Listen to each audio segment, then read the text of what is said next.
आज का हमारा टॉपिक है पश्चिमी तटीय मैदान के बाद पूर्वी तटीय मैदान। और इस पूर्वी तटीय मैदान का जो विस्तार है कन्याकुमारी तमिलनाडु से गंगा नदी के डेल्टा के बीच इस पूर्वी तटीय मैदान का विस्तार है, जिसे कि 3 भागों में बांटा गया है। पहला भाग आएगा कोरोमंडल तट, दूसरा आएगा गोलकुंडा तट, तीसरा आएगा उत्तरी सरकार तट या काकीनाडा तट।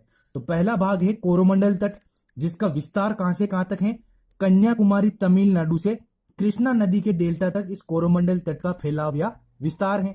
और ये कोरोमंडल तट जो है मुख्य रूप से सर्वाधिक तमिलनाडु में है और उसके बाद आंध्र प्रदेश में है। सर्वाधिक विस्तार कोरोमंडल तट का तमिलनाडु में है और उसके बाद है आंध्र प्रदेश में। अब आते हैं कि कोरोमंडल तट के प्रमुख बंदरगाह कौन कौन से हैं। पहला बंदरगाह आता है चेन्नई बंदरगाह, जो कि भारत का सबसे प्राचीन कृत्रिम बंदरगाह है। चेन्नई बंदरगाह जो है ये भारत का सबसे प्राचीन कृत्रिम बंदरगाह है। दूसरा आता है तूतीकोरन बंदरगाह, जो कि भारत का सबसे प्राचीन प्राकृतिक बंदरगाह है। दोनों आप याद रखिएगा, चेन्नई बंदरगाह तो है भारत का सबसे प्राचीन कृत्रिम बंदरगाह और तूतीकोरन बंदरगाह जो भारत का सबसे प्राचीन प्राकृतिक बंदरगाह है। फिर आता है एन्नोर बंदरगाह, जो कि तमिलनाडु में स्थित है। कोरोमंडल तट को दक्षिण भारत का धान्यगार कहते हैं। दक्षिण भारत में सर्वाधिक धान कहां पर होता है, कोरोमंडल तट पे। तो कोरोमंडल तट को जो है दक्षिण भारत का धान्यगार कहते हैं, क्योंकि कोरोमंडल तट पर वर्ष भर वर्षा होती है और शीत ऋतु में होने वाली वर्षा को कोरोमंडल तट पर क्या कहते हैं, आम्र वर्षा, जबकि उत्तरी भारत में कहेंगे मावट कहेंगे। शीत ऋतु में जो वर्षा होती है उसे उत्तरी भारत में तो कहते हैं मावट, जबकि कोरोमंडल तट पर शीत ऋतु में होने वाली वर्षा को क्या कहेंगे, आम्र वर्षा कहेंगे।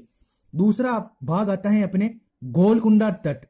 पूर्वी तटीय मैदान का पहला भाग तो था कोरोमंडल तट, दूसरा भाग है अपने गोलकुंडा तट, जिसका विस्तार कहां से कहां तक है, कृष्णा नदी के डेल्टा से गोदावरी नदी के डेल्टा के मध्य इस गोलकुंडा तट का विस्तार है। कृष्णा नदी के डेल्टा से गोदावरी नदी के डेल्टा के मध्य गोलकुंडा तट का विस्तार है। और इस गोलकुंडा तट का संपूर्ण विस्तार कौन से राज्य में है, आंध्र प्रदेश में। गोलकुंडा तट का सर्वाधिक विस्तार या संपूर्ण विस्तार कौन से राज्य में है, आंध्र प्रदेश में। अब हम देखते हैं कि गोलकुंडा तट के प्रमुख बंदरगाह कौन कौन से हैं। पहला आ गया विशाखापट्टनम बंदरगाह। गोलकुंडा तट का प्रमुख बंदरगाह है विशाखापट्टनम बंदरगाह, जो कि आंध्र प्रदेश में स्थित है। इस विशाखापट्टनम बंदरगाह के पास तट पर श्री हरिकोटा द्वीप स्थित है। हरिकोटा द्वीप कौन से बंदरगाह के पास स्थित है, विशाखापट्टनम बंदरगाह के पास। और इसी विशाखापट्टनम बंदरगाह के पास भारत की एकमात्र तेल शोधन तटीय रिफाइनरी है। एकमात्र भारत की तेल शोधन तटीय रिफाइनरी है विशाखापट्टनम बंदरगाह के पास। और यहां पर भिलाई छत्तीसगढ़ के इस्पात संयंत्र से निर्मित लोहे की वस्तु का सर्वाधिक निर्यात होता है। विशाखापट्टनम बंदरगाह के पास जो तेल शोधन तटीय रिफाइनरी है, यहां पर भिलाई इस्पात छत्तीसगढ़ के इस्पात संयंत्र से निर्मित लोहे की वस्तु का सर्वाधिक निर्यात होता है। गोदावरी और महानदी के मध्य स्थित तटीय भाग को क्या कहते हैं, उत्कल तट कहते हैं। अपन ने पश्चिमी तटीय मैदान में पढ़ा था गुजरात और महाराष्ट्र के मध्य सीमावर्ती भूभाग को सौराष्ट्र प्रदेश कहते हैं।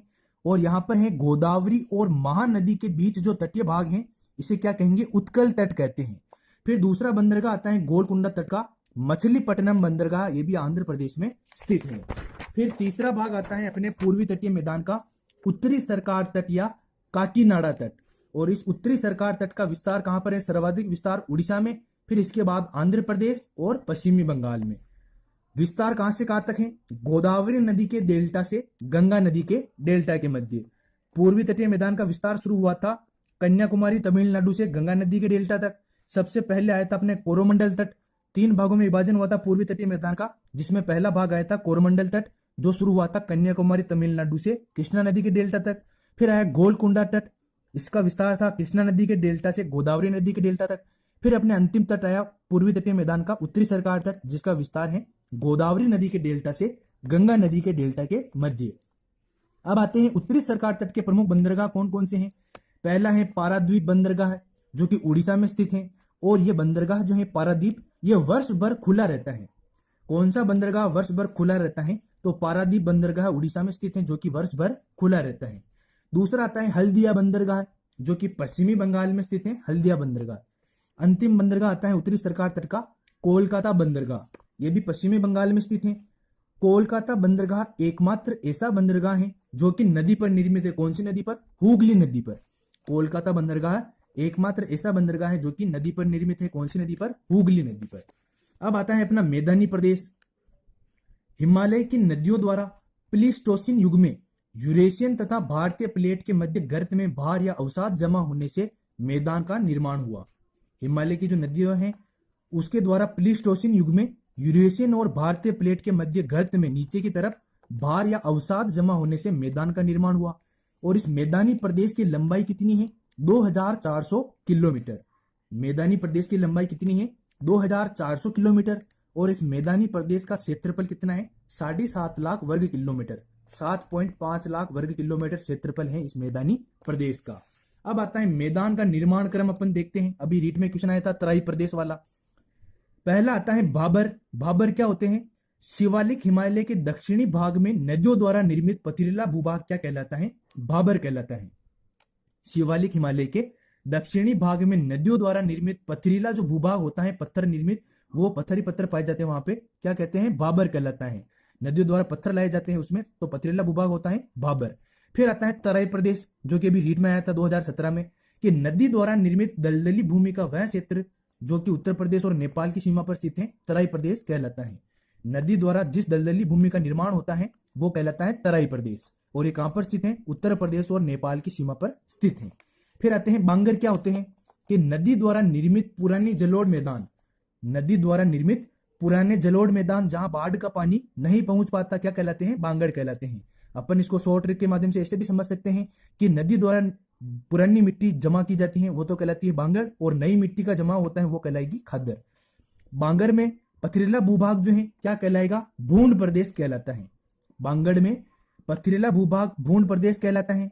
और बांगर में चूनेदार निक्षेप पाए जाते हैं। बांगर में चूनेदार निक्षेप पाए जाते हैं जिसे कंकर कहते हैं। और इस बांगर की आकृति कैसी होती है? वेदिका जैसी होती है। बांगर की आकृति वेदिका जैसी होती है। उत्तर प्रदेश में गहन कृषि के कारण बांगर क्षेत्र में निम्न मिट्टियां विकसित हुई है। उत्तर प्रदेश में सर्वाधिक गहन कृषि की जाती है, तो इसमें इस कारण निम्न मिट्टियां विकसित हुई हैं। पहली आती है रेह, जो कि अत्यधिक रासायनिक उर्वरक प्रयोग करने से क्षारीय मिट्टी का निर्माण होता है, जो कि रेह कहलाती है। अत्यधिक अधिक मात्रा में रासायनिक उर्वरक का प्रयोग करने से क्षारीय मिट्टी का निर्माण होता है, जो कि रेह कहलाती है। दूसरी आती है कल्लर या भूड। अत्यधिक सिंचाई के कारण विकसित कंकड़ युक्त मिट्टी क्या कहलाती है? कल्लर या भूड कहलाती है। फिर आता है बेट। नदी द्वारा निर्मित प्राकृतिक तटबंध पंजाब में क्या कहलाते हैं? बेट कहलाते हैं। नदी द्वारा निर्मित प्राकृतिक तटबंध बनते हैं और वे पंजाब में क्या कहलाते हैं? बेट कहलाते हैं। फिर चौथा आता है अपने खादर। नदी द्वारा निर्मित नवीन जलोढ़ मैदान जहां प्रतिवर्ष बाढ़ के कारण नई मिट्टी का जमाव होता है, खादर कहलाते हैं। नदी द्वारा नई मिट्टी जब लाई जाती है तो वो क्या कहलाती है? खादर कहलाती है। और खादर का अगला भाग जो है वो डेल्टा कहलाता है।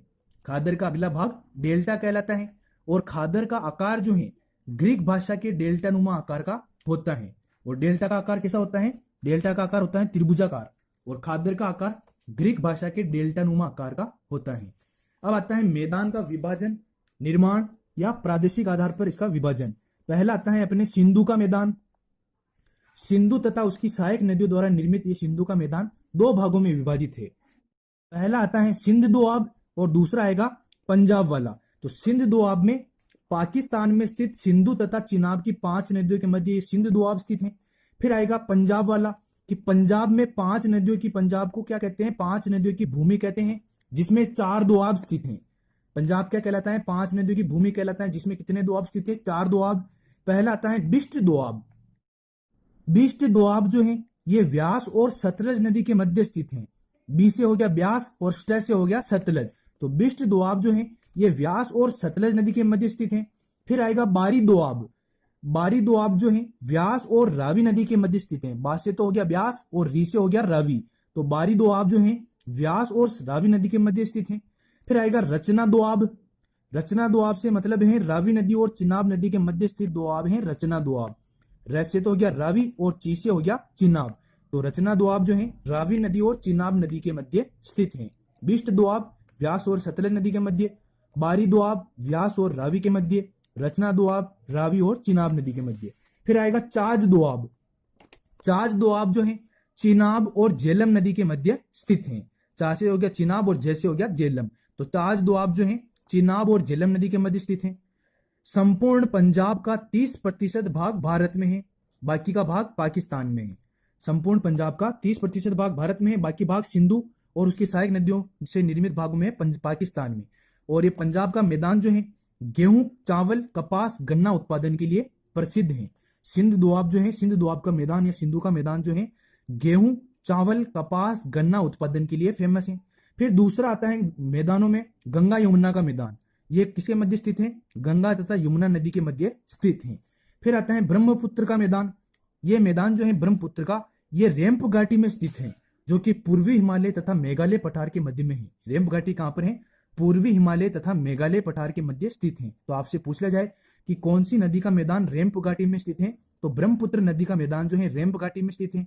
और ये रेम्प घाटी जो है पूर्वी हिमालय तथा मेघालय पठार के मध्य में स्थित है।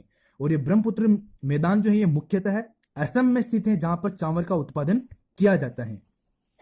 अब आता है अपने डेल्टा प्रदेश में उच्च भूमि को क्या कहते हैं? चर कहते हैं, तथा निम्न भूमि को बिल कहते हैं। डेल्टा प्रदेश में उच्च भूमि को तो चर कहते हैं तथा निम्न भूमि को बिल कहते हैं। और राजस्थान के मैदान में रेत के टीलों का स्थानीय नाम भाषा में नाम क्या है? दड़ा है। राजस्थान के मैदान में रेत के टीलों का स्थानीय भाषा में नाम क्या है? दड़ा है। और डेल्टा की आकृति कैसी होती है? त्रिभुजाकार आकृति होती है डेल्टा की। तो ये आपका हो गया भारत की विशेषताएं, भौतिक विशेषताएं, टॉपिक कंप्लीट। तो पढ़ते रहिए आपके अपने चैनल के साथ। मिलते हैं अगले वीडियो में। जय हिंद, जय भारत।